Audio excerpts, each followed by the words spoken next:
karena gue banyak banget tuh tadi yang gue kerjain, gue bisa dibilang ya gue penikmat musik aja kali ya. Darinya manajemen band menjadi booking agent gitu. Makanya sekarang cukup banyak band yang under SRM, ada sekitar 20. Dan semuanya itu hanya di handle bookingnya aja gitu, booking agent. Ya alhamdulillah itu semua kejadian karena gue sempat datang ke sebuah showcase ya di tahun 2019 gitu di Bangkok. Di situ akhirnya ketemu sama orang-orang yang mempunyai visi dan misi yang sama gitu. Jadi pengen menjual musik di Southeast Asia untuk lebih going global lagi. Yang berhubungan dengan musik gitu, dan mereka sangat respect dengan para musisinya, dan mungkin ada beberapa negara yang juga yang malah memberikan semacam santunan gitu ya, atau grant buat band-band atau artis-artis yang memang mau melakukan promosi keluar dari negaranya gitu. Ya itu tadi, karena mungkin musik di Indonesia belum sebegitu disupportnya sama pemerintah. Ya mungkin teman-teman juga bisa ngeliat lah banyak hal yang masih abu-abu ya, kayak contoh kemarin yang lagi rame-rame juga tuh kan kayak masalah royalti.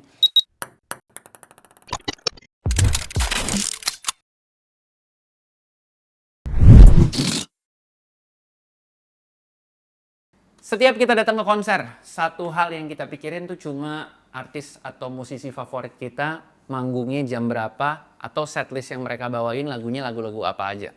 Tapi pernah kepikiran nggak siapa di balik yang bikin konser atau festival tersebut? Berbulan-bulan mereka biasanya pusing mikirin artisnya gimana deal-dealannya, terus festivalnya atau mungkin konsernya gimana, apakah sesuai dengan standar atau enggak. Sampai di hari H tuh gimana, biasanya dramanya kadang-kadang lebih seru daripada konsernya sendiri. Nah, kita pengen ngobrol barengan sama seorang bintang tamu yang kita datang ke tempatnya beliau. Dan dia kebetulan title-nya ada 3. Nah, apa aja kita langsung tanya langsung sama seorang yang kayaknya pengen cerita banyak drama-drama seputar di balik sebuah konser atau festival musik.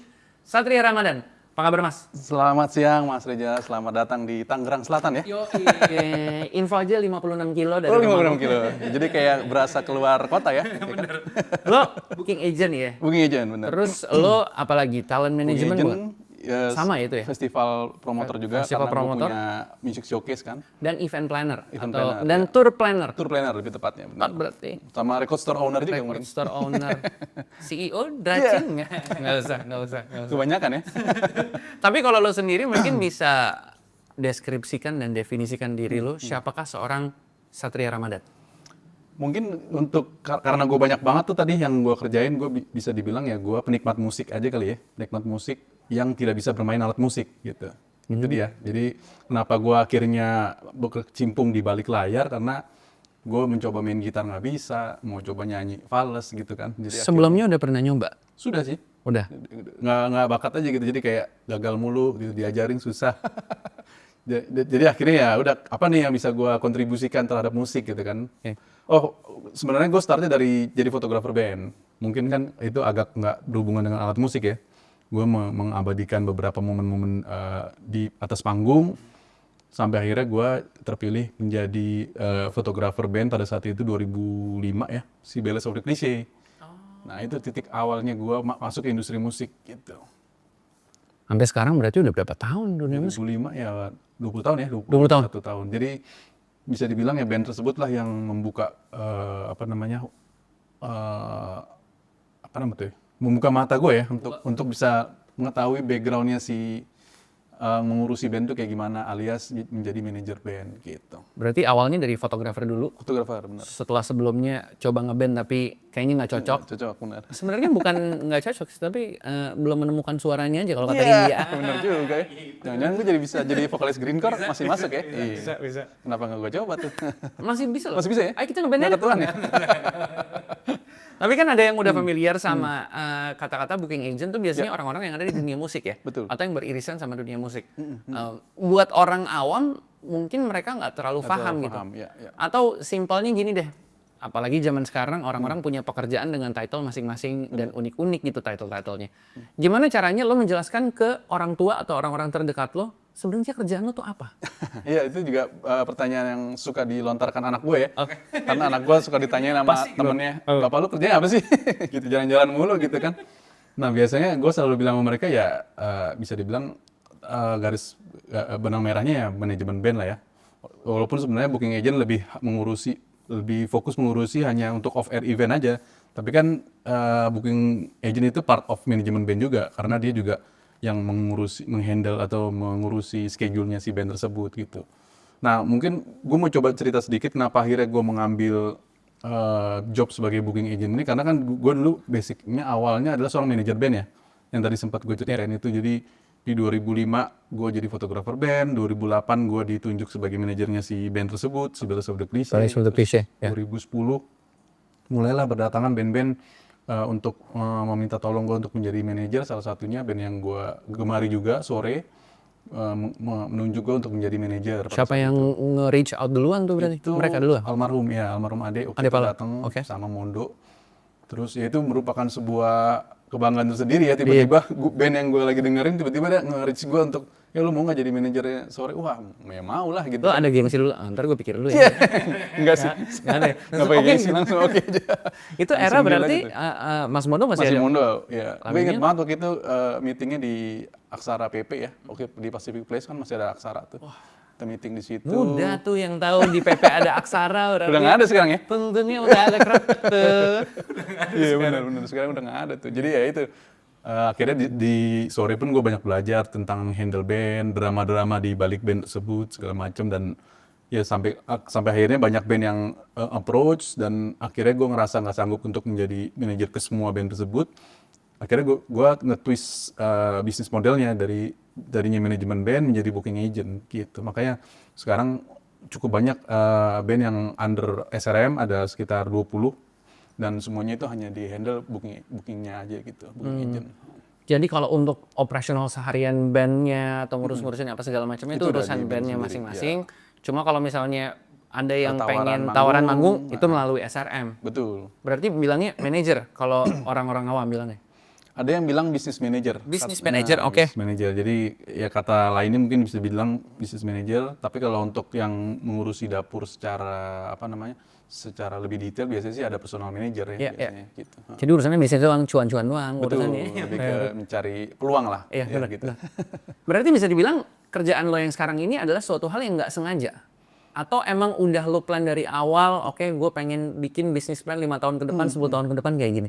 Bisa dibilang nggak sengaja karena ya itu tadi gue berangkatnya kan sebagai seorang manajer band nih. Oke. Terus gue ngerasa nggak capable untuk menghandle sebegitu banyak band. Terus akhirnya gue baca-baca dan gue belajar juga dari teman-teman yang sudah lebih dulu untuk bikin booking agent dan mereka ngasih gue pandangan, oh ternyata ada loh job role atau job title yang emang hanya mengurusi fokus di bookingan aja gitu. Kenapa nggak dicoba gitu. Dan pada saat itu di 2000, kan gue nge-twistnya tuh di 2015 ya. Pada saat itu memang belum banyak pelakunya di Indonesia gitu. Jadi gue coba memulai, lalu ada beberapa company-company lainnya juga yang akhirnya bermunculan gitu. Mekor lah ya ibaratnya kayak gitu ya? Betul. Oke. Waktu lo ada di industri tersebut, pasti awalnya ya orang awam ya, taunya ya anak band, bikin lagu, bikin album, paling apa sih konser, tour dan lain-lain. Tapi ternyata di luar itu kan ekosistemnya sangat besar sekali. Betul. Kayak dari mulai perintilan-perintilan yang di panggung ada yang ngurusin, Iya, segala macam, ya sampai lo sendiri booking talent tuh ada sendiri. Lo sejak kapan tahu dan sadar ekosistemnya ternyata sebesar itu di dunia musik? Ya itu jadi belakangan kan gue lumayan rajin datang ke music conference ya atau music showcase festival Indonesia dan luar negeri ya? Indonesia dan luar. Ya alhamdulillah itu semua kejadian karena gue sempat datang ke sebuah showcase ya di tahun 2019 gitu di Bangkok. Di situ akhirnya ketemu sama orang-orang yang mempunyai visi dan misi yang sama gitu. Jadi pengen menjual musik di Southeast Asia untuk lebih going global lagi. Jadi nggak cuma di negaranya doang gitu? Nggak cuma di negara doang. Jadi mempunyai keluhan yang sama lah. Pengennya membuat si band yang ada di negara tersebut untuk bisa go internasional dan akhirnya kita membuat yang namanya si ASEAN itu tadi, ASEAN Festival. ASEAN Festival. Yang dulunya namanya ASEAN Music Showcase Festival gitu. Nah dari sinilah akhirnya gue banyak belajar ternyata di dalam sebuah manajemen band itu luas banget gitu. Jadi kalau dicacah itu bisa lebih dari berapa job role gitu. Jadi mungkin lebih dari 10 malah. Oh, iya? Ada yang spesialis ngurusin bookingan agent tadi kan, terus ada yang ngurusin deal dengan label, ada yang teknis dengan produksi rekaman misalnya, terus dengan merchandise, dengan deal dengan brand untuk misalnya kayak iklan atau TV, belum lagi publisher ya kan, publisher juga ada belah lagi publisher untuk musiknya tersendiri sama untuk film. Jadi ternyata banyak pas lagi dipaparkan gitu. Jadi disitulah gue ngeliat ternyata di Indonesia ini memang kita harus banyak belajar. Kalau band itu yang handle nggak hanya seorang manajer doang, bisa mungkin kalau saat ini manajer yang tersedia itu adalah manajer yang bisa 360 ya, jadi dia menghandle semua. Dealing brand ke dia. Semua. Tapi ya. ngurusin riders juga Semua, dia. iya, jadi- Tiket pesawat ke luar Iya, negeri, keluar kota jadi- juga dia. Oke. Jadi itu yang lumrah terjadi di Indonesia dan ternyata di luar juga, maksudnya di kayak di Southeast Asia country lainnya juga ternyata sama nih. Di Thailand, di Filipina, mereka juga mempunyai problem yang sama di mana manajer itu 360.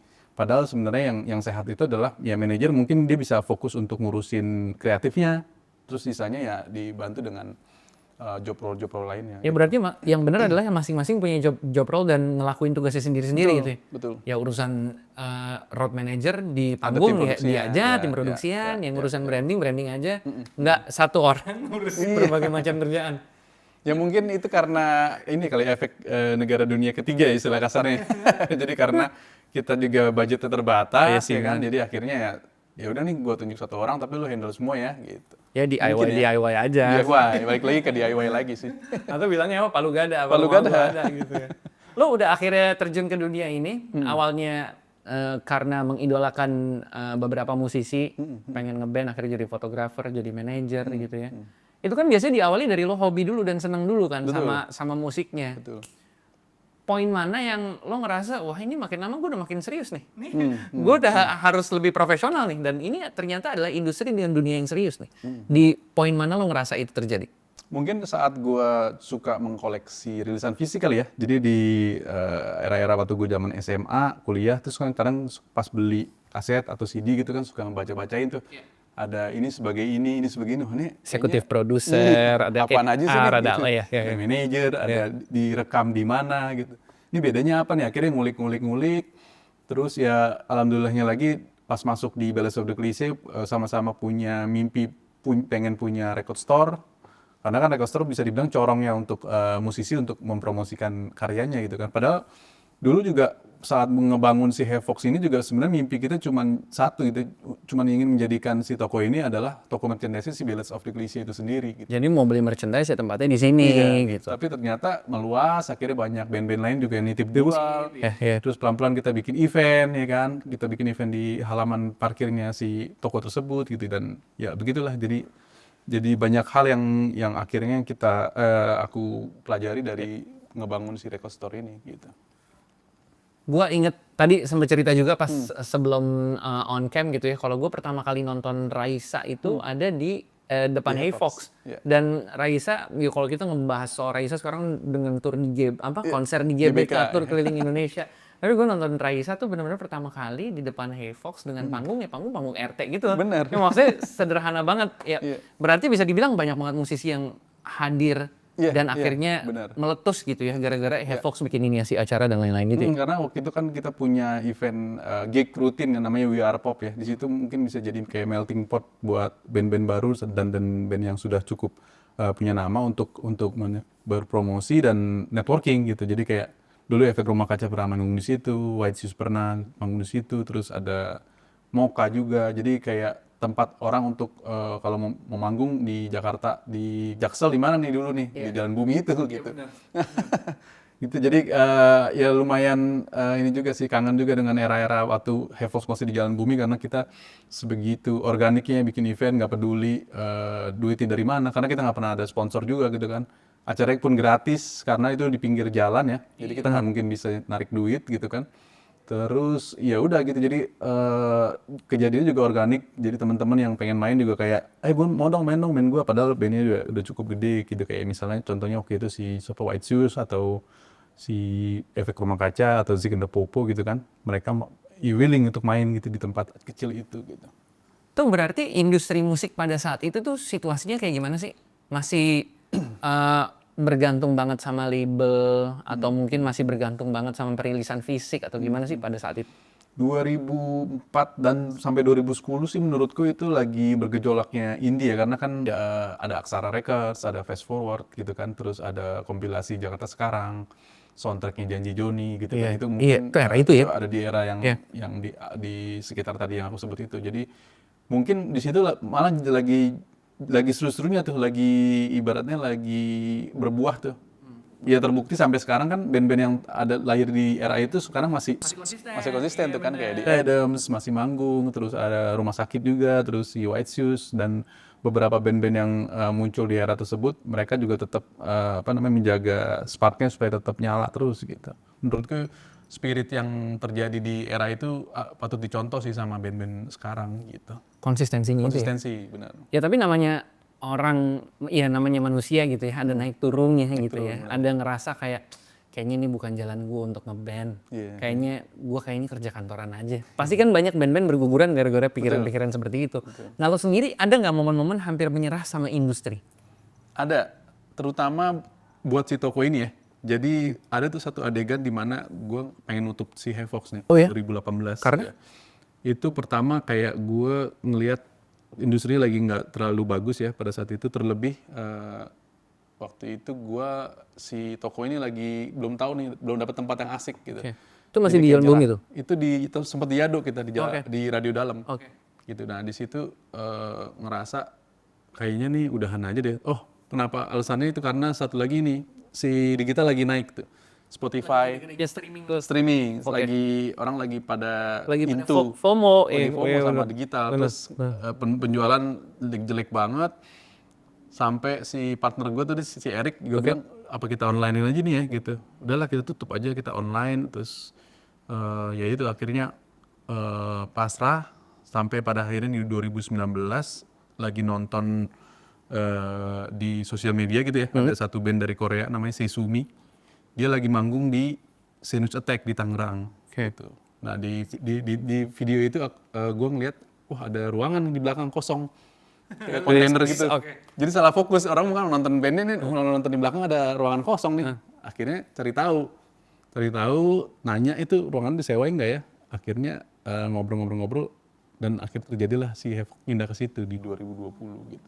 Tempatnya di mana waktu itu? Di Senusotek itu di Tangerang, Gor Tangerang di Jalan Taman Hiburan. Akhirnya pindah ke sini tahun berapa? Ini sih masih baru, baru. Jadi menurutku sih titik awal untuk balik untuk semangat lagi itu ya pas pindah ke si Tangerang gitu.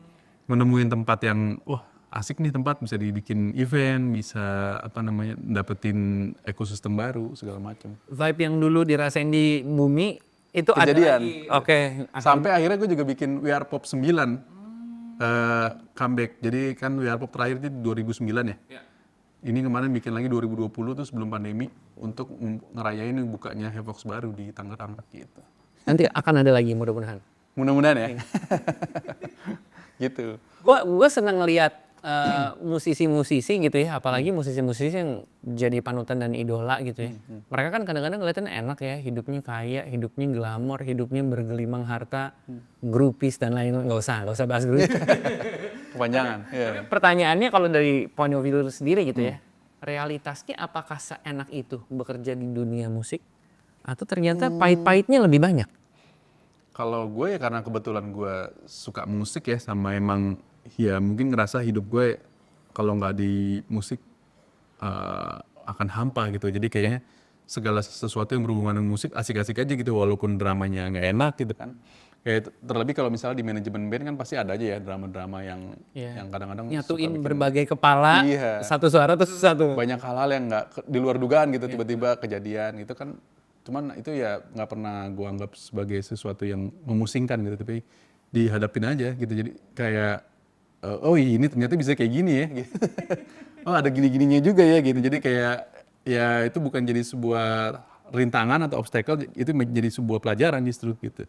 Jadi nggak pernah ngerasa atau mengeluh akan adanya ini sih kesulitan-kesulitan di musik sih. Kalau Tapi di Indonesia bisa hidup nggak dari industri musik? Nah itu kemarin juga sempat ada beberapa orang yang bertanya juga ke gue gitu, bisa nggak ya kita hidup full time sebagai musician gitu. Kayak let's say gini deh, di Jakarta tuh UMR 5 jutaan untuk bisa hidup ya. Sebenarnya bisa nggak sih di industri Si musik musisi tapi itu dapat segitu segitu gitu gitu ya. minimal ya. Ya, ya. Ya kalau saat ini mungkin bisa dibilang belum ya, karena ya itu tadi, karena mungkin musik di Indonesia belum sebegitu disupportnya sama pemerintah. Ya mungkin teman-teman juga bisa ngeliat lah banyak hal yang masih abu-abu ya, kayak contoh kemarin yang lagi rame-rame juga tuh kan kayak masalah Royalti. royalti. Itu aja baru rame karena ada yang nyentuh gitu. Kalau misalnya nggak ada yang nyentuh kan udah gitu aja terus kejadian gitu. Dan ini kalau di compare sama keadaan di luar sana ya kita ngomongin nggak usah di Southeast Asia ya, karena kalau di Southeast Asia ternyata problem sama. Mirip-mirip. Yes. Mungkin kalau kita agak lompat sedikit ke Asia Timur ya, kayak misalnya di Jepang dan Korea, mereka itu udah sangat detail dan sangat komprehensif soal hal-hal yang berhubungan dengan musik gitu, dan mereka sangat respect dengan para musisinya, dan mungkin ada beberapa negara yang juga yang malah memberikan semacam santunan gitu ya, atau grant buat band-band atau artis-artis yang memang mau melakukan promosi keluar dari negaranya gitu. Dan ini yang aku lihat pada saat sebelum semarak yang kasus royalti kemarin masih belum disorot gitu. Tapi alhamdulillahnya 2 tahun belakangan lah ada beberapa institusi atau kementerian yang memang udah mulai aware soal masalah ini, kayak mereka ada semacam program travel grant, ada semacam support untuk musisi gitu-gitu, dan mudah-mudahan ini ya nggak sekedar periodikal ya, karena kan biasanya setiap ganti kementerian ganti lagi gitu. Nah ini lagi asik nih. Iya benar. Nah ini kebetulan kemarin juga tahun lalu gue dapat beberapa grant buat band-band SRM yang lagi tour ke Jepang. Kemarin Sandwich disupport sama Kementerian Kebudayaan. Dikasih travel grant ya sejumlah funding, dan alhamdulillah itu ngebantu banget. Dan ya harapannya sih di tahun ini juga tetap ada beberapa grant-grant yang bisa disalurkan ya, karena tahun ini alhamdulillah banyak juga nih rencana tour buat band-band yang di SRM gitu. Siapa aja yang mau tuh? Kayak contohnya ntar bulan Mei Logic Loss ada satu DJ kami, dia akan tour UK. Dia dapat slot main di Focus Wales di Wrexham. Terus di bulan Juli ada satu band dari Wrexham Ryan Reynolds. Yes. Jadi dia ada sebuah conference namanya Focus Wales. Itu dia mengundang musisi dari seluruh dunia gitu. Dan itu self funding ya. Makanya kita butuh support dari pemerintah, support dari brand yang memang mau membantu musisi-musisi Indonesia untuk bisa unjuk gigi lah di luar gitu. Terus dari Bali tuh tadi? Di bulan Juli ada satu bandku yang dari Bali namanya Morbid Monkey. Dia main di Prancis, ada nama festivalnya Les Escales. Itu juga sama, butuh support dari pemerintah untuk supaya dia tidak hanya main di Les Escales doang kan, pengennya bisa expand ke beberapa kota yang ada di sekitaran Prancis gitu. Dan banyak juga band-band yang ada di roster SRM lainnya yang mau melakukan tour Asia ya, dan Asia Tenggara, dan Jepang dan Korea menjadi salah satu destinasi yang favorit buat kami tour gitu. Kalau di Asia Tenggara biasanya musik Indonesia banyak diterima di mana sih? Iya Malaysia ya? Malaysia for sure. Terus yang sekarang udah mulai dilirik tuh di Manila. Filipina. Oh ya, besok aku April ngirim satu artisku juga ke Manila, Gavendry. Dia akan main di sebuah Gavendry salon R&B. Betul. Ya, lo tahu ya. Ya, dia akhirnya aku coba kasih peluang untuk expand musiknya ke Manila gitu. Dan Thailand juga merupakan negara yang melek akan industri musik Indonesia ya, karena kalau bisa dibilang Indonesia ini sekarang lagi bagus nih. Dia ada di peringkat 6 musik di dunia ya. Oke. Di Asia, untuk Asia. Jadi kalau bisa diurut tuh Jepang, Korea, Cina, terus India, Taiwan, nomor 6-nya Indonesia. Kita ngalahin Amerika guys. Oh, tapi ini untuk Asia guys. Untuk Asia ya. Ya, jadi kalau di Asia Indonesia di nomor 6. Gitu. Jadi makanya di beberapa talks gue selalu nyampein hal ini, kalau Southeast Asia itu bukanlah side market anymore. Jadi kita bukan sebagai market sampingan. Kita udah harus diperhitungkan nih buat musisi-musisi dunia kalau mau promosi. jangan melulu di Korea dan Jepang doang nih. Yeah. Southeast Asia juga banyak nih. Southeast gitu. Asia biasanya promosi cuma Singapura. Iya, mentok di situ. Kalau tour ya cuma Singapura. Paling Padahal minimal Thailand. Indonesia udah paling banyak pendengar banyak. musiknya gitu. Dan mungkin itu bisa menjadi sebuah pertimbangan buat label-label kalau mau mempromosikan musiknya ya di Indonesia lah tempatnya gitu. Dari mendengar jawaban lo dari beberapa pertanyaan yang sudah gue kasih gitu ya, gue ngelihat berarti lo tuh emang bisa memilah-milih otak lo gimana kalau gue jadi seorang booking agent, pola pikir gue kayak gini, tapi ketika gue jadi promotor, gue tuh kayaknya harus mikirnya seperti ini. Itu gimana caranya lo bisa beda-bedain pola pikir tersebut dan gimana cara nge-handle situasinya gimana, Mas?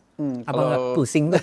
lumayan. Jadi emang harus banyak, lagi-lagi harus banyak harus banyak belajar dari keadaan ya, mungkin mantau dari situasi dari sosial media, banyak baca juga. Terus kalau tadi kan ada dua hal ya, satu jadi booking agent nih, satu tentang promotor musik, walaupun ya festivalku kan agak berbeda dengan festival komersil ya. Kalau yang aku jalanin itu kan yang music showcase ya. Yeah.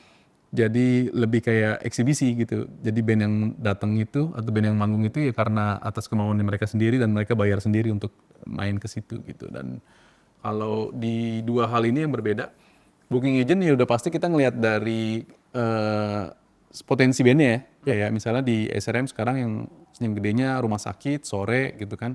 Sandwich yang lagi banyak didengerin orang juga. Terus kalau di jazznya ada Little Fingers gitu. Nah kalau untuk di ranah booking agent kita harus sebisa mungkin mencari peluang festival-festival mana atau event-event mana nih yang mau atau yang bisa kita tap inin buat si nama-nama tadi gitu, dan jangan sampai kita kehilangan momennya gitu kan. Kita nggak peduli dengan misalnya si festival ini dia ngundangnya yang nama-nama gede doang nih gitu. Padahal sebenarnya kan kita juga bisa convince mereka ini ada musisi baru loh. Cocok loh buat festival lo atau mungkin konser lo gitu ya. Emang harus jago-jago speak di situnya. Itu ngecap tuh, Iya, skill ngecap tuh. mau jago nggak mau juga. gitu. Padahal sebenarnya gue bukan tipikal orang yang suka ngecap, teman ya berhubung ini tuntutan kerjaan ya. Udah bisnis nih, Iya. profesional. Dan gue harus punya, ya gue punya tanggung jawab untuk menjual si band-band yang ada di SRM gitu. Jadi ya gue sedikit banyak suka paketin, kadang-kadang misalnya dia ngundangnya Rumah Sakit. Gue ada band ini juga nih yang lagi rame nih, mau nggak nih disekalianin misalnya kayak gitu. Jadi bentuk-bentuk dealingnya atau bentuk-bentuk approach seperti itu sih. Jago-jagoan dealingnya aja. Iya gitu. Tapi kalau udah jadi promotor ya balik nih, lo harus meyakinkan musisinya acaranya worth it atau enggak gitu, apa benefitnya gitu ya. Betul. Berat juga tuh Mas. Berat. Apalagi sekarang banyak fenomena festival banyak yang batal ya, last minute. Wah itu sih sedih banget gitu. Itu sedih sih, dan itu emang harus kasih penjelasan ke si bandnya ini gimana kenapa akhirnya batal, terus kita juga harus ngeluarin statement segala macam. Ya itu lumayan perih sih buat band karena mereka udah mempersiapkan diri untuk manggung. Begitu juga fansnya juga udah pada nungguin segala macam. Ya itu yang suka dukanya kalau misalnya lagi ada festival batal gitu. Lo pernah di satu situasi berhubung lo perannya dalam tanda kutip ada dua gitu ya, tapi ternyata bertentangan satu sama lain. Lo sebagai booking agent sebenarnya nggak boleh gini nih, tapi secara sisi festival atau konser ini ternyata begini nih. Pernah nggak ada bertentangan gitu dalam satu titik? Ada sih, mungkin ini ya yang ditemuin itu adalah saat pas lagi nyusun line up-nya si ASEAN, festival showcase yang gue bikin di Bali itu. Kadang ada keinginan, gue pengen masukin rosternya SRM nih. Cuman gue mikir nanti orang-orang mungkin nanya, wah ini curang nih. Acara di band-band itu dia. Jadi akhirnya ya sebisa mungkin aku ngebatasin lah. Jadi di setiap edisi si ASEAN Festival aku nggak terlalu banyak, mungkin hanya satu maksimal dari SRM gitu. Nggak mau yang semuanya tiba-tiba band SRM semua. SRM semua nih tiba-tiba. Orang-orang nyasanya, wah ini koalisi nih gitu ya. Apalagi jari netizen kan ngeri ya. Iya benar gitu. Lo bikin festival aja nih, nggak bisa gitu Mas, jangan galak-galak. Iya gitu. Jadi ya itu sih yang lumayan sulit untuk memposisikan. Di satu sisi aku adalah festival promotor buat yang si ASEAN itu, di satu sisi aku juga megang band. Harus seadil mungkin lah gitu sih. Lo pernah menolak sesuatu dalam rangka menyelamatkan acara gitu? Lo sebagai POV seorang promotor bilang enggak ke artis sorry harus nolak, kalau enggak acaranya ini batal, acaranya ini ternyata berjalan dengan tidak lancar gitu. Pernah nggak momen-momen yang lu nolak artis gitu? Ini dari di sisi gue Dari sebagai sisi promotor? promotor. Iya. Oke, itu biasanya nolak ya karena mungkin dia belum tahu kondisinya ya. Karena kan kalau di showcase festival itu kan self funding ya. Jadi mau dari tiket pesawat, mau dari penginapan, even fee kita nggak ngasih gitu. Nah, ada beberapa band yang masih Masa nggak ada? rada nge-push, iya. Masa gue band gede loh gitu, atau ya at least inilah Tipis lah, tipis dikit. pesawat lah, tiket pesawat atau hotel deh gitu kan. Ya nego-nego gitunya ada tuh. Nah tapi kan gue harus adil ya, karena semua band yang main di ASEAN itu memang begitu kondisinya. Nggak ada akomodasi gitu. Iya, semua band yang main di music showcase lah. Jadi kayak misalnya yang tadi gue sempet mention ada si Logic Loss main di Focus Wells, itu pure semua dana pribadi gitu, dana dari bandnya. Iya. Si festival hanya menyediakan slot untuk manggung, that's it. Karena ini kan emang konsepnya adalah pameran, jadi lu mau showcase lagu lu, nanti yang akan nonton ini adalah para delegates gitu. Itu sih paling yang berat kalau misalnya untuk menjelaskan apa itu music showcase festival, karena orang masih nganggapnya ini kayak festival komersil yang dibayar Iya, gitu, benar. Tapi segala macam. music showcase festival gitu sebenarnya di dunia tuh banyak ya. Banyak mungkin yang paling terkenalnya South by Southwest kali ya. Itu adalah salah satu Blueprintnya kayaknya. itu ya bisa dibilang ya hampir semua orang tahu lah, dan itu juga dia dari tahun 90-an ya. Jadi banyak showcase festival lainnya juga sebenarnya dari tahun 90-an. Kayak si Focus Wells ini juga dia udah dari tahun 90-an. Terus ada The Great Escape juga di ILPK. Terus si siapa lagi yang gede-gede ya kalau untuk showcase festival ya. Kalau di Korea ada Zandari Festa namanya. Terus di Jepang itu ada namanya Music Land Okinawa.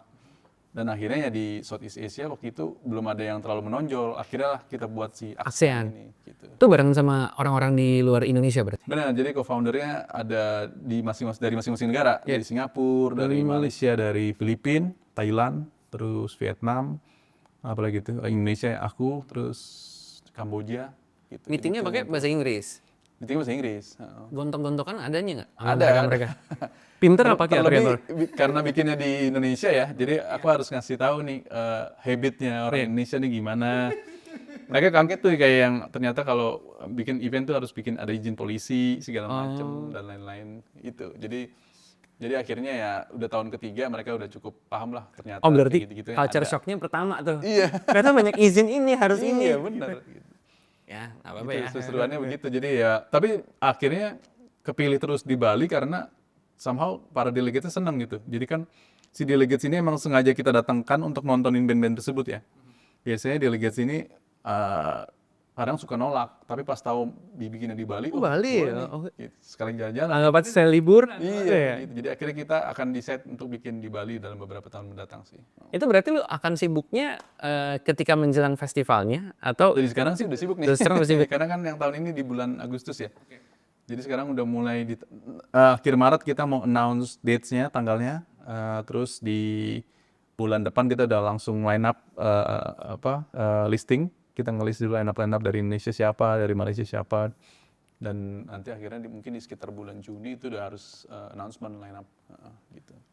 dari semua title yang tadi awal lo sebutkan, ya kan, booking talent, terus promotor festival, shop owner, store owner, mana yang paling membuat lo susah tidur? Semuanya kayaknya sih. Cuman kayaknya yang Kalau selalu pilih satu dan itu yang paling parah nih. Paling parah kayaknya sih sekarang at the moment si festival promoter ya, karena kan ini baru ya, bukan baru jalan dari tahun 2020. Jadi barang baru juga buat gue harus banyak belajar sama teman-teman yang bikin festival, kayak suka nanya sama Ferry juga, Joyland gitu kan. Suka nanya sama beberapa festival promoter lainnya, gimana sih ngadepinnya kalau lagi ada kendala seperti ini gitu kan. Nanya-nanya, nah itu yang lumayan bikin pecah pala juga sih. Karena baru kali ya, baru 5 tahun ngegarapnya. Tapi kalau yang soal toko, soal booking agent mungkin udah semi autopilot juga karena ya Karena udah berjalan sistemnya ya? udah berjalan sistemnya, udah ada yang bantuin juga staff-staff gitu. Jadi ya, alhamdulillah berjalan dengan baik lah gitu. Tapi yang gua sangat respect adalah banyak orang-orang yang cuma lihat kan dari depannya aja. Ketika artisnya perform, ketika musik favoritnya dibawakan gitu ya.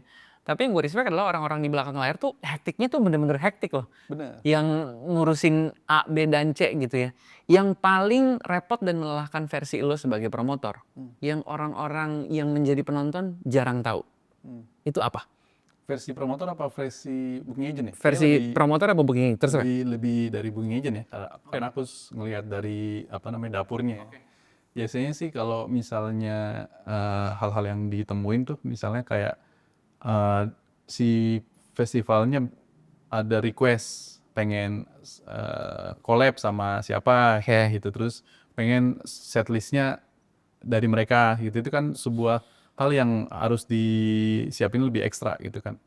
Terus kadang-kadang juga ada festival yang suka apa namanya nego mainnya, durasi mainnya harusnya kan sebenarnya 45 menit, dia boleh nggak jadi 90 menit kayak gitu-gitu. Jadi itu jadi salah satu ini juga sih, jadi salah satu kendala atau kesulitan buat band-band yang udah mempersiapkan, biasanya dia cuma main 45 menit terpaksa harus persiapkan 90 menit misalnya gitu.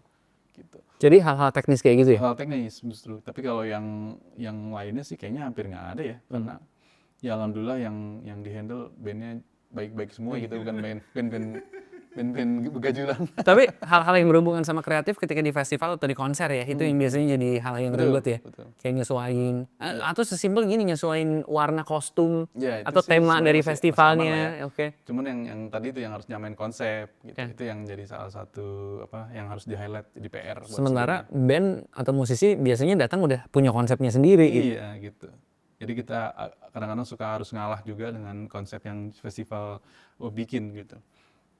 Kalau di dunia musik ya, lo sebagai booking talent gitu ya, itu biasanya yang mulai duluan siapa sih? Apakah booking talentnya yang gedor-gedor tempat-tempat festival-festival musik atau konser-konser, gue punya artis nih, ayo dong hire gue. Atau justru sebaliknya, festival musik yang nyari booking talent pengen nyari artis A, B, dan C. Nah itu dua-duanya sih. Jadi biasanya kalau yang udah tahu SRM dari lama ya, biasanya dia langsung nanya nih, kayak misalnya contoh kasus si Source Project nih, Oke. gue mau bikin nih Agustus gitu. Nah, nih gue butuh band-band yang baru dong gitu. Nanti biasanya dia nanya. Gitu.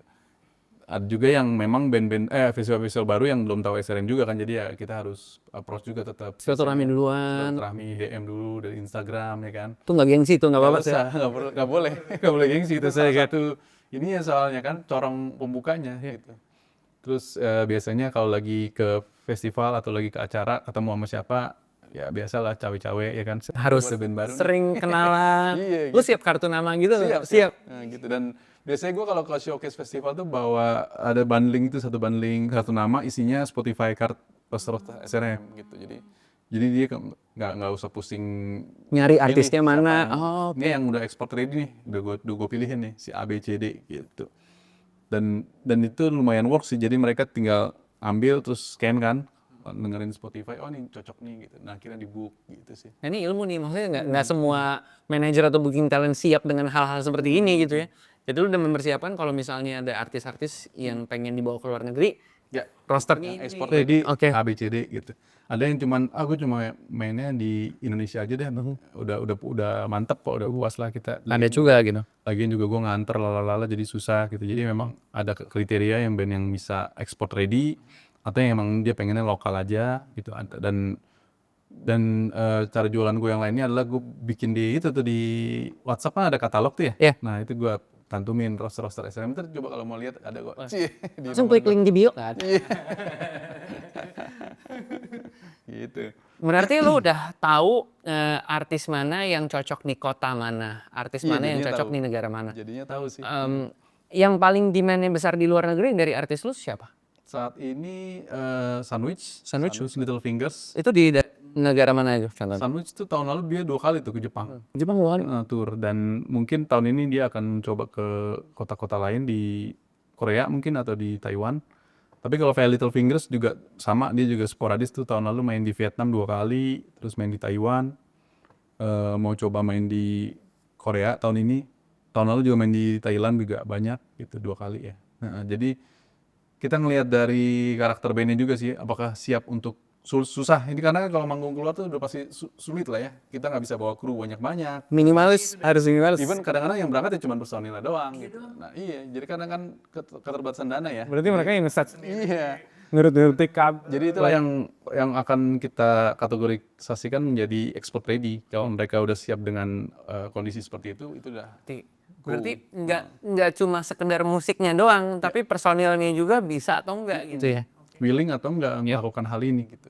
Dan itu bukan sesuatu yang mau kita paksain juga. Kalau emang ternyata nggak mampu, jangan gitu. Paksain. Berarti kan emang belum nih, nantilah gitu. Mungkin nunggu momen di mana mereka mau, siapa tahu mereka mau bayarin seluruh tim produksinya misalnya gitu. Kayak Nunggu momen yang seperti itu. momen seperti itu. Kayak rumah sakit pernah dulu diberangkatin ke KL, main di ZEP ya. Waktu itu ya dia bisa membayar kru. Jadi ya udah Produksi. kita dapatkan krunya gitu sih. Jadi tergantung kondisi lah.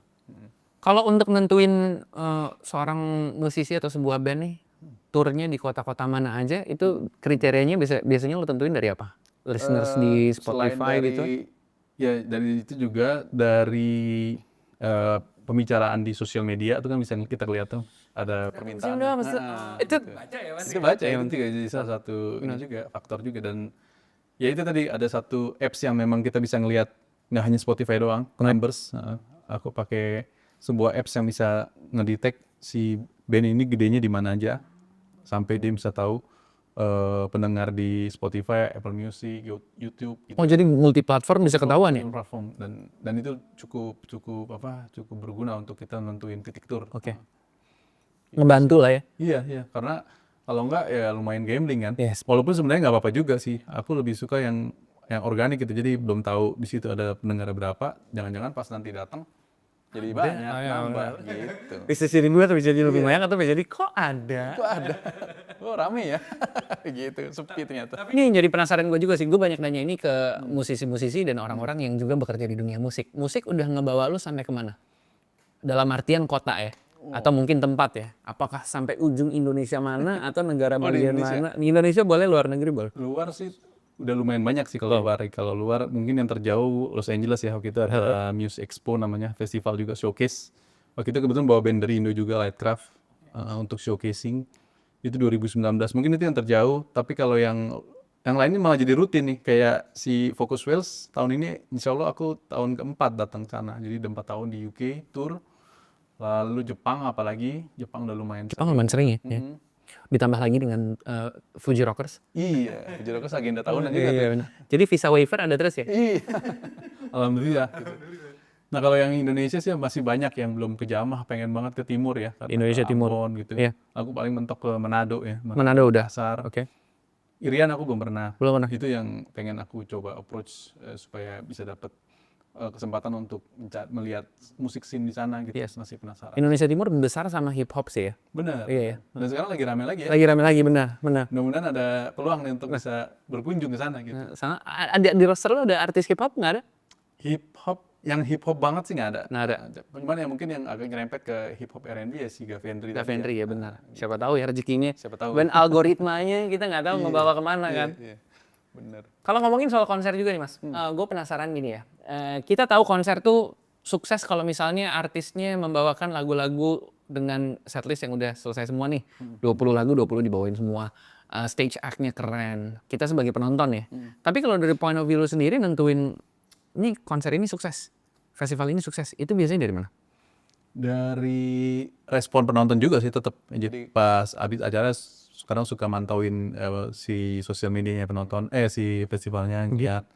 Terus mungkin dari omongan band-band yang perform juga, kan kita bisa ngeliat dari foto-fotonya yang pas di posting, terus pas di backstage, pas lagi ngobrol-ngobrol, ada kendala apa nggak atau so far gimana, seru-seru aja gitu kan. Itu jadi salah satu indikator festival tersebut sukses apa enggak sih. Sama satu lagi ya si konsistensi tadi, ya kan. Kalau festival yang tergolong suksesnya adalah ya festival yang konsisten, nggak hanya cuma bikin 1-2 event habis itu hilang. Oke. Gitu. Susah, yang paling susah ya konsistensi.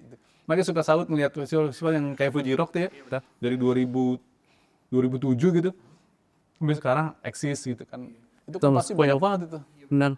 Nggak kebayang sih ininya, apa kendala-kendala yang dihadapi di kepanitiaan itu. Gila. kayak kita lihat di Indonesia juga banyak festival-festival musik yang berkelanjutan, Iya, terus-terusan juga yang ada. Itu udahan. berarti ya menurut lo salah satu bentuk kesuksesan gitu ya. Betul. Nggak selamanya berarti dilihat dari numbers ya.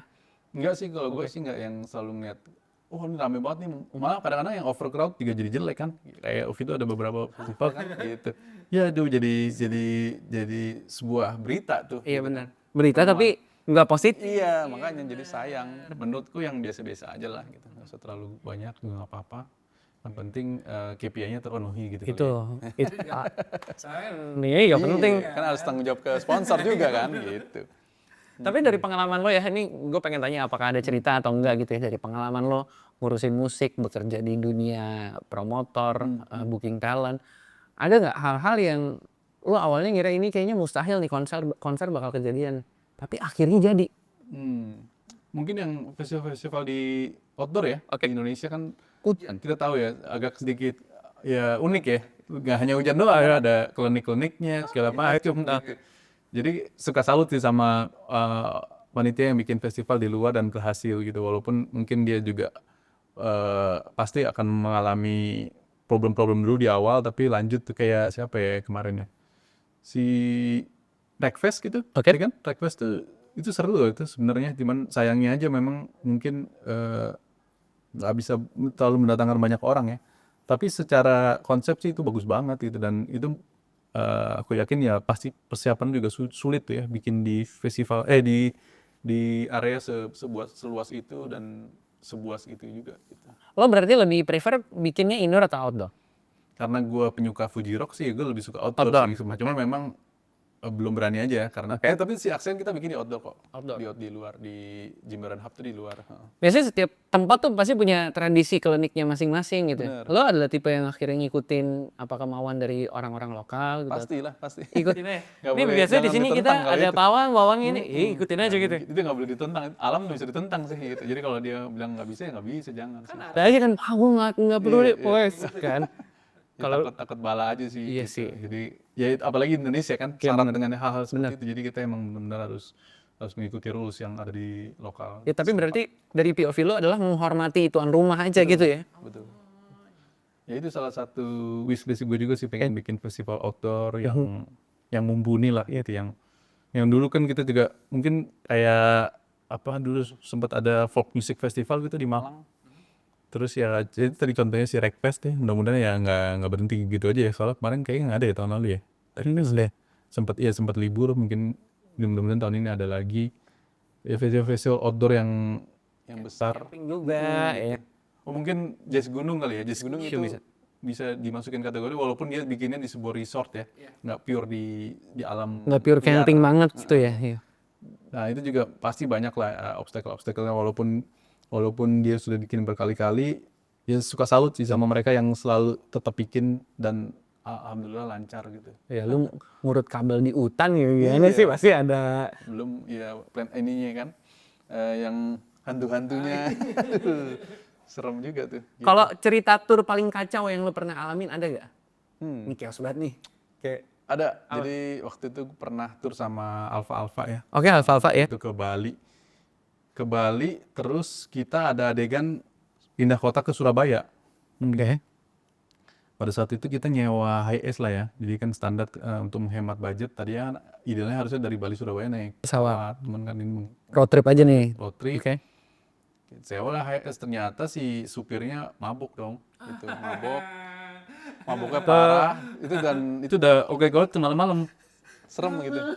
Iya, tapi ya alhamdulillahnya waktu itu kita lagi bawa satu soundman yang multitasking ya. Oke, Jadi dia yang ngegas duluan tuh, dia yang notice duluan, "Lu kok ini sih apa nyetirnya udah ngaco nih." Gitu. Ngabok lu ya? Ngabuk segala macam, akhirnya diganti dia. Indosiar. Wah itu serem banget sih. Jadi dan itu menurutku jadi sebuah momen yang tak terlupakan buat si band ini juga gitu karena ternyata hal-hal yang kayak gitu kita juga harus perhatiin. Kemarin juga sempat ada berita tuh kan yang skandal ya, band skandal di Jogja. Mereka mengalami kecelakaan. HiAce-nya nyungsep. Alhamdulillah banget itu band-bandnya semuanya selamat gitu. Jadi ya hal kayak gitu yang mungkin harus diperhatiin buat teman-teman yang suka road trip ya. Jangan cuma mikirin seru-serunya aja, harus perhatiin hal-hal seru. Harus dicek juga mungkin supirnya dalam kondisi yang fit apa enggak gitu. Harus di double check terus gitu sih. Selain hal-hal tadi tuh ya, kayak ya supir mabok dan Iya. lain-lain nih. Itu kan ibaratnya ya kita nggak bisa pagerin Bisa, ya, iya. karena itu datangnya di luar dugaan dan di luar dari lingkup lo sendiri gitu sebagai seorang yang ngurusin band dan musisi. Tapi yang paling terbesar masalahnya kalau bikin tour tuh biasanya apa? Logistiknya kah, jadwalnya kah, atau justru manusia-manusianya yang paling susah? Kalau yang contoh terakhir pernah bikin di ini nih setelah Covid nih si yang masih fresh ya, si Bangku Taman. Oke. Tahu-tahu tour. Itu kita bikin 2 episode, yang episode 1 di Jawa Barat, Jawa Tengah, episode 2 Bali dan Jawa Timur. Episode 3 di Jepang gitu kan. Nah, di situ sih paling yang selalu kita hadapi obstacle-nya adalah masalah teknis sih. Jadi kayak misalnya di panggung ternyata nggak ada ampli ini, terus harusnya manggungnya jam segini tapi delay, hanya kayak hal-hal seperti itu. Alhamdulillah selama bikin tour di support lah sama semesta gitu. Jadi yang hal-hal yang tadi dikhawatirkan nggak kejadian lagi tuh, kayak yang si supir mabok itu enggak. Malah lancar, akhirnya kita malah dapat teman baru, dapat network baru gitu sih. Malah dapat seru-serunya ketimbang dukanya. Tapi hal-hal eksternal justru ya yang biasanya Biasanya sih mengkhawatirkan. gitu, benar. Jadi dari panitianya yang ternyata dia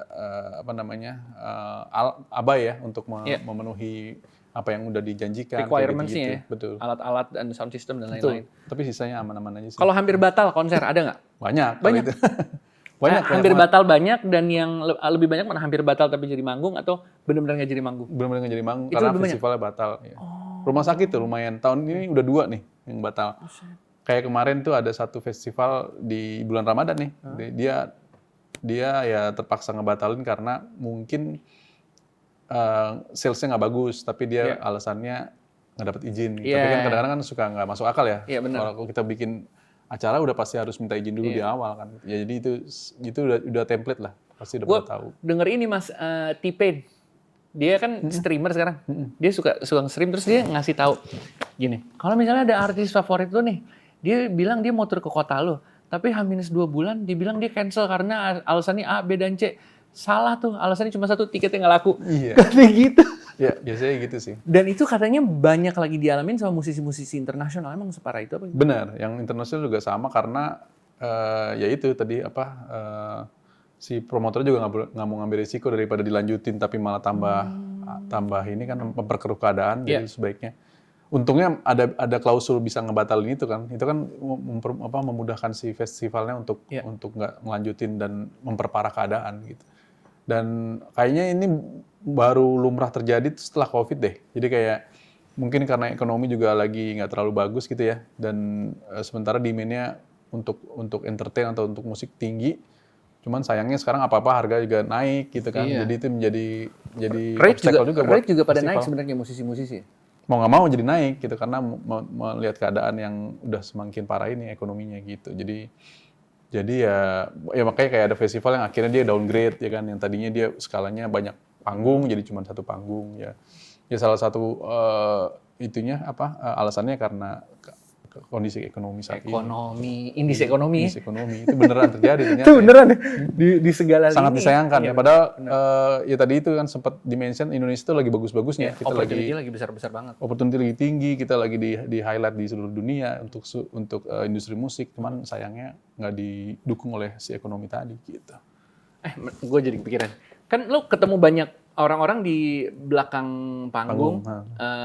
Orang-orang yang sama-sama menekuni jadi manajer, bikin talent. Mau dari Indonesia, mau dari luar negeri. Betul. Biasanya suka banyak cerita-cerita tuh. Cerita A, B, dan C. Dari sependengaran lo aja nih, lo pernah denger riders paling aneh musisi itu apa? Apa ya? Atau permintaan paling aneh dari musisi? Ini boleh di Indonesia, boleh luar negeri. Penasaran aja sih. Apa ya? Kalau yang justru malah yang aneh-aneh itu di Indonesia sih menurut gue. Masa sih? Iya. Di luar tuh cenderung lebih aman ya. Kalau untuk band-band yang baru ya, emerging. Kayak kita nggak ngomongin band-band gede lah ya. Kalau band gede udah pastilah tahu lah. Kalau band-band di luar sana malah lebih respect-nya lagi, mereka itu sangat-sangat ekonomis ya. Jadi dari sisi jumlah tim produksi aja nggak sebanyak di Indonesia gitu. Makanya aku suka kaget ngeliat tim produksi 15 sampai rombongan 20 gitu, 25 gitu. Banyak banget gitu. Sedangkan kalau di luar sana kadang mereka juga bisa berangkat dengan bawa soundman doang misalnya gitu, atau bawa satu tour manager yang bisa merangkap semua. itu jauh lebih efisien dan membuat kita respect gitu. Wah, nih si bandnya sangat-sangat menghargai panitianya juga gitu. Dia bisa datang dengan nggak ngerepotin lah istilahnya, kasarnya gitu. Tapi yang ngerepotin mah ada aja ya gitu ya. Ada aja sih, cuman ya paling teknis lah. Kalau yang ngerepotin dia pengen ada mutlak harus ada ampli ini, mutlak harus pakai drum ini, itu sih lebih ke teknis, dan menurutku itu hak si musisi juga sih. Tapi kalau yang kayak cerita si Mbak Melanie Subono yang bilang Mariah Carey nengok sini harus ada bunga ini, dia nengok sini harus ada bunga ini, itu ada tuh. Tapi kan ya itu di ranah si musisi yang udah segede gitu ya. Untungnya di circle gue yang memang masih band-band emerging, band-band indie lah, gitu. Masih aman-aman aja lah, yang nggak neko-neko. Soalnya kalau di kita juga kalau neko-neko sedikit ya udah langsung kesebar tuh, jelek namanya. Iya gitu. sih, tembok Hey Fox berbicara guys. Circle kita kan kecil, nggak segede itu si band-band gede tadi gitu. Ya tapi nggak menutup kemungkinan akhirnya circle-nya jadi lebih besar lagi dengan ASEAN Festival. Ya betul. Ya kan? Jadi kayak yang awalnya cuma mungkin di Indonesia aja, akhirnya bisa ke Southeast Asia dan mudah-mudahan Asia dan akhirnya dunia gitu ya. Betul. Buat orang-orang yang ada dari Indonesia sendiri, sebenarnya penasarannya gini, ini idenya awalnya datang dari lo sendiri kah? Atau gara-gara ngobrol sama teman-teman ASEAN lainnya atau gimana, Mas? Ya itu tadi sempat cerita tadi, aku pertama kali ketemu dengan para penggagas ASEAN ini di Bangkok Music City ya, 2019. Jadi kita datang ke sana sebagai delegate karena kan biasa Music Showcase pasti mengundang para delegasi, dan ada satu momen di mana akhirnya sebelumnya kita udah saling kenal nih, cuman via online, teman internet lah. Terus pas di BMC ini akhirnya kita ketemu, entah kenapa kita cerita dan keluh kesah kita sama gitu. Kenapa band-band di negara kita nih di Southeast Asia nggak bisa tembus ke pasar global ya gitu. Dan yang main ya udah pasti itu doang, yang kalaupun ada gitu kan. Terus keluh kesahnya sama, kita juga pengen mempromosikan band-band yang bagus-bagus ini lebih luas lagi nih. Gimana caranya nih? Nah, akhirnya ya udah tercetuslah untuk membuat sebuah showcase festival yang memang konsepnya, biasanya kan kalau showcase festival per negara ya. Nah ini dikerjain oleh beberapa negara alias kolektif gitu. Jadi akhirnya kita pakai spiritnya ASEAN, karena ASEAN kan memang sudah terbentuk lama ya. Iya, ini kan sebenarnya kita ngikutin si petinggi-petinggi kita dulu itu. Founder. Yes, benar.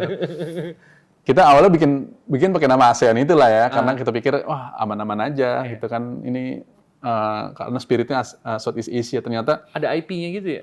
Ya kita sempat minta izin dan ternyata nggak boleh dipakai. Kita sempat menyurati ASEAN sekretariat tuh yang di CSW. Akhirnya dia respon bahwa si ASEAN itu adalah brand, nggak bisa dipakai sama event lain. Jadi akhirnya kita come up dengan ide yang lebih unik gitu. Kenapa nggak kita splashetin aja jadi X? Karena X kan kolaborasi ya. Iya, benar. Jadi instead of ASEAN, S-nya kita ganti X. Jadilah namanya ASEAN Festival. Karena kalau misalnya ASEAN harusnya yang bikin tuh mereka harusnya. gitu kan. Tadinya juga kita mikirnya mudah-mudahan sih harusnya disupport nih. Di-collab dong, atau disupport funding, ternyata enggak juga gitu. Gitu sih. Mungkin belum kali ya. Belum. Mudah-mudahan mereka terketuk hatinya untuk mensupport event ini gitu. Dan ya sekarang sih sampai saat ini eventnya spiritnya masih kolektif, masih DIY gitu kan, dan yang support biasanya dari para kebanyakan belakangan dari digital distributor, alhamdulillah.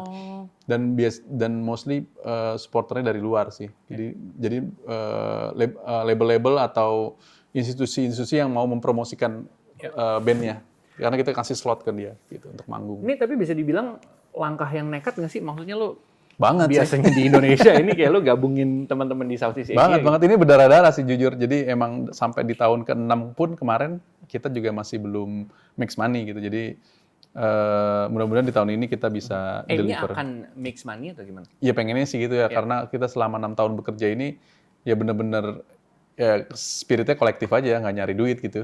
Teman kan lama-lama kita butuh itu untuk supaya ini sustain dong. Masa capek doang bang? Iya, at least. Karena tadi yang sempat gue mention juga, konsistensi itu kan utama. Dan modal untuk konsistensi itu mungkin adalah si kocek tadi gitu. Ya ibaratnya seenggaknya untuk operasional nih. Supaya bisa berjalan setiap tahun. Dan kita juga butuh biaya untuk promosi juga gitu segala macam. Dan ya alhamdulillah tahun ini udah mulai banyak supporter-supporter atau sponsor-sponsor yang bermunculan nih, yang udah mulai notice. Sampai kayak kemarin juga kita diajak ketemu sama Ekraf ya, kementerian kita. Dan ya mudah-mudahan dia juga bisa kasih something untuk mensupport event ini. Sebenarnya nggak muluk-muluk sih. Yang dibutuhkan itu adalah visa exemption atau penangguhan untuk si band-band untuk bayar visa main di sini. Itu aja. Dengan support itu aja kita udah senang banget. Karena membantu band-band yang tadi datang ke Bali itu main tanpa harus bayar visa gitu sih. Bisa gratis. Jadi siapa tahu ini mampir ke algoritma salah satu petinggi-petinggi di luar Iya, sana. siapa tahu kedengeran gitu ya. Iya, kita nggak tahu kan algoritma membawanya Harapannya kemana. sih begitu. Iya, benar. Yang lo Gitu. pengen tunjukin dari musik Asia Tenggara ke dunia tuh apa? Dengan adanya festival ASEAN ini, pengen ngasih tahu apa sih soal musik Indonesia dan juga Asia Tenggara? Specifically untuk Indonesia ya, karena ya sepengetahuan gue selama gue pergi ke beberapa musik showcase di luar sana, mereka masih menganggap musik Indonesia tuh yang tradisional, ya kan? Ya memang gamelan dan lain-lain itu memang sangat mendunia ya. Jadi ya yang ada di mindset mereka, oh Indonesia musiknya seperti itu tuh. Masa gitu. world music doang Iya gitu ya? gitu dan sayangnya mereka nggak tahu tuh kita musik showcase, musik skena di Indonesia ini banyak banget, luas banget, mau apa aja ada gitu, dari eksperimental, Punknya punk ada jalan banget, metal jalan- gede banget, ya kan, terus apalagi sekarang elektronik, ada hipdut, ada koplo, apa segala macam, itu yang mau kita Kasih tahu unjuk, gitu ya? ya kita mau kita pamerkan lah ke mereka bahwa sana Indonesia itu majemuk kalau musik ininya, musik scene-nya nggak melulu itu doang. Begitu juga dengan Asia Tenggara. Begitu juga dengan Asia Tenggara, sama. Mereka juga mempunyai keluh kesah yang sama. Makanya tadi juga akhirnya kecetuslah si ASEAN ini karena mereka nganggapnya yang tahu musik Thailand, ya udah musiknya yang gitu-gitu tuh, yang tradisional. Sucat pelat bodong. Iya, padahal banyak banget yang bisa di-expose. Iya, iya. Ya untuk beberapa genre pun industrinya bahkan lebih hidup daripada di Indonesia gitu ya. Betul. Dan menurutku ya bukannya aku agak lebay, tapi musik Southeast Asia atau band-band yang ada di Southeast Asia sekarang ini lagi bagus-bagusnya nih. Ini momen nih gitu. Momen untuk mungkin bisa menggeser malah musisi-musisi yang lagi happening di belahan dunia lain gitu. Mereka lagi penasaran juga sama kita gitu. Mudah-mudahan ini bisa jadi panggung yang tepat untuk orang-orang yang tepat juga ya. Betul, amin. Kalau dengar obrolan kita dari tadi nih, apalagi ya balik lagi kita bilang ya, kita nggak tahu algoritma kita ini membawa kita ke viewers yang mana. Siapa tahu nih yang nonton kita tuh ternyata adalah Gen Z, anak-anak muda yang pengen bekerja di industri musik. Tapi mereka tuh cuma ngelihat dari sisi panggungnya doang. Kalau boleh jujur, untuk Gen Z di luar sana, realitasnya bekerja di industri musik tuh seperti apa? Pahit, enak, atau capek, atau ternyata nggak seenak yang lu lihat di panggung atau gimana? Kalau gue sih ngelihat kaitannya ini sama anak-anak Gen Z lagi enak-enaknya nih. Oke. Karena yang lagi dilakuin di industri musik ini adalah yang relate sama Gen Z kan sekarang gitu. Karena Aimnya kesana semua aimnya ya? kesana. Bikin video juga yang seadanya, misalnya contohnya nih kalau di sosmed kan. Dan itu terjadi dan itu Gen Z banget dan kayaknya industri musik ini emang lagi memupuk atau membuat supaya anak-anak Gen Z ini nyaman gitu, membuat anak-anak Gen Z nyaman karena target utama industri musik saat ini ya Gen Z nih. Jadi yang tadinya pikirannya kolot pun akhirnya jadi Gen Z gitu kan. Yang tadinya nggak punya TikTok jadi punya TikTok gitu. Itu kan karena apa? Karena Gen Z kan. Iya benar. Jadi semua band atau musisi sekarang malah ya lagi into sama dunia Gen Z dan menurutku itu menjadi peluang buat anak Gen Z. Jangan menjadikan ini sebuah rintangan, malah ini jadi wah nih pas banget nih lagi di era gua nih. Gue juga harus mungkin pemikirannya malah gue harus menularkan ide-ide gue nih ke industri musik. Gue ada ide ini harus diterapin nih. Gitu sih. Semangatnya oke, udah ada. Tapi skill apa yang mereka mesti punya untuk bisa kerja di dunia musik? Mungkin ngulik ya, skill ngulik ya. Mungkin kalau yang sekarang aku ngeliat anak Gen Z itu dia template gitu, mungkin kayak ngelakuin gitu hal aja, gitu. Mungkin bisa coba lebih explore dengan ya nggak apa-apa untuk mencoba mempelajari apa yang orang-orang tua itu bikin gitu kan. Nggak apa-apa juga. Itu adalah generasi kita. Iya. Karena kan ada juga tuh yang Gen Z ngerasa ini old school banget nih gitu. Nggak apa-apa yang toko-toko itu mungkin bisa di-adapt dengan Gen Z way gitu. Jadi jangan alergi untuk mencoba mengcover atau memodifikasi ya, Iya. modifikasi cara-cara anak-anak orang-orang tua ini gitu. Walaupun memang kalau gue ngeliat sih anak-anak Gen Z ini ininya kukuh ya, apa Fight-nya namanya? ada ya. Pendiriannya gitu, teguh gitu. Jadi dia kalau memang dia udah suka sama ini dan caranya dia yang itu ya udah gitu aja terus gitu. Kalau pengen jadi seorang booking talent seperti lo, atau mungkin pengen jadi promotor juga, itu mereka harus apa? Harus suka musik sih yang pasti. Oke. Suka Langkah musik, pertamanya terus suka musik dulu nih. Suka musik dulu. Setelah itu? Lalu yang kedua suka mendalami industri musik kali ya, karena harus banyak networking gitu kan. Terus harus bisa ngejualan ya, yang pasti jualan kan bisa nggak melulu jualin bandnya, tapi mungkin bisa ngejualin band ini untuk bisa kerjasama sama brand tertentu misalnya, atau bisa jadi brand ambassador apa, itu kan juga salah satu apa namanya Lihai, cari kelihayan peluang gitu dari ya? booking agent. Iya, benar. Benar. Itu sih. Jadi pintar melihat peluang, benar. Lo ada buka kelas gitu nggak sih sebenarnya?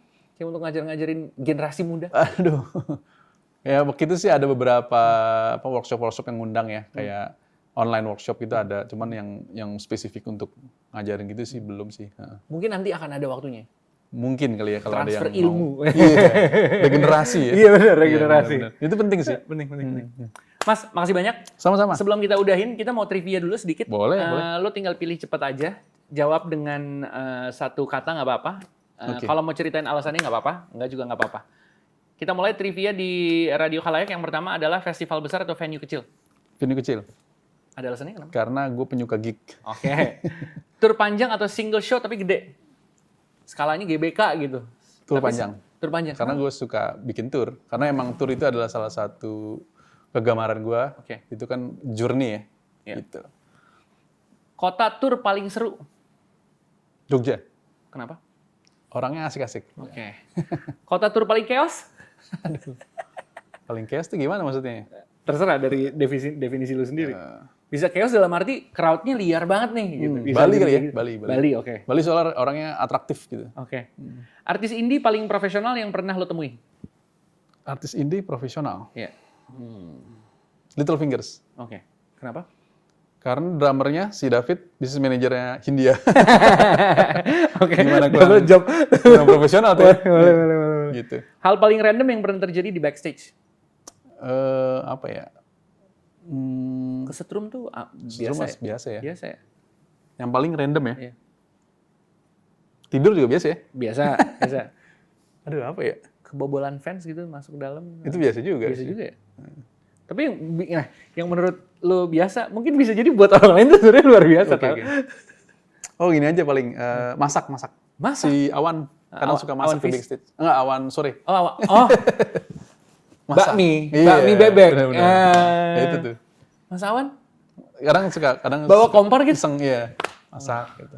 ridersnya kompor disiapin.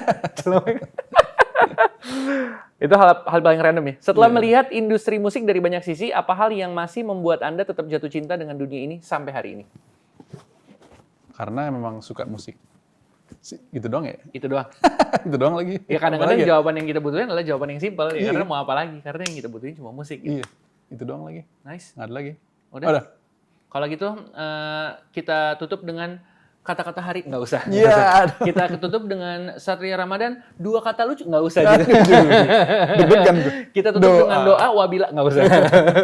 Terima kasih banyak Mas Sama-sama. Satria. Mudah-mudahan ini tuh Doain jadi obrolan yang menarik buat orang-orang Amin. sesuai dengan algoritmanya. Mudah-mudahan ini sampai ke lo dan jadi ilmu yang berharga. Semoga bermanfaat. Jangan lupa datang ke Hivox. Selalu. Kita selalu standby di sini.